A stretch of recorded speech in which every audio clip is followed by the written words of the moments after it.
ബുദ്ധബൗളുകളോടൊപ്പം യോഗ ചെയ്യുന്ന തരത്തിലുള്ള ആളുകളുടെ ചില അസംബന്ധമായ അനുഷ്ഠാന രീതികൾ ഞാൻ ഈയിടെയായി കാണാനിട വരികയുണ്ടായി. ആ മന്ത്രോച്ചാരണത്തിലും ആ വൈബ്രേഷനിലുമെല്ലാമുള്ള കേന്ദ്ര പ്രവണത ഒന്നുതന്നെയാണ്. എനിക്ക് തീർത്തും അറിയേണ്ട ആവശ്യമില്ലാത്ത എന്തോ ഒന്ന് സംഭവിക്കുന്നു. ഇതിനാണ് മിസ്റ്റിസിസം എന്ന് പേര് നൽകുന്നത്.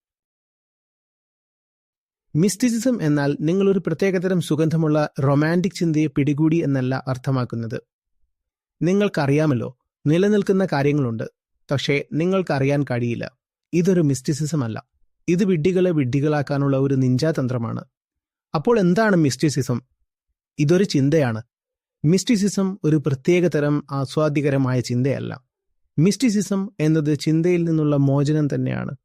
ഭഗവത്ഗീതയോട് ഇഷ്ടം തോന്നി. അതെ, എന്തുകൊണ്ട്? എന്ത് കിട്ടും? അറിയില്ല. വെറും സ്നേഹമുണ്ടെങ്കിൽ അതുണ്ട്.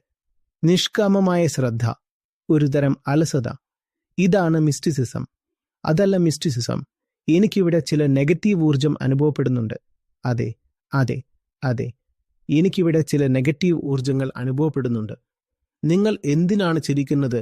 ഇപ്പോൾ നിങ്ങളുടെ മുന്നിൽ വന്ന് ഇവിടെ ഒരു ബാബാജി ആരംഭിച്ചാൽ എല്ലാവരും ഇങ്ങനെയിരിക്കും.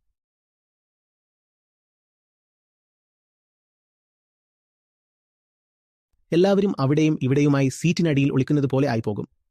നിങ്ങൾക്ക് അയാളെ വിഡ്ഢി എന്ന് വിളിക്കാൻ കഴിയില്ല. അയാൾ വിഡ്ഢിയല്ല, അയാൾ ഒരു കുറ്റവാളിയാണ്, ഒരു തന്ത്രശാലിയായ കുറ്റവാളിയാണ്. ഇതൊക്കെ ചെയ്യാൻ അയാൾ എത്ര റിഹേഴ്സലുകൾ ചെയ്തിട്ടുണ്ടാകുമെന്ന് ആലോചിച്ചു നോക്കൂ. അങ്ങനെയുള്ള ഒരാളെ നിങ്ങൾ വിഡ്ഢി എന്ന് വിളിക്കുമോ? ഇതൊരു നന്നായി പരിശീലിച്ചതും റിഹേഴ്സൽ ചെയ്തതുമായ ഗൂഢാലോചനയാണ്.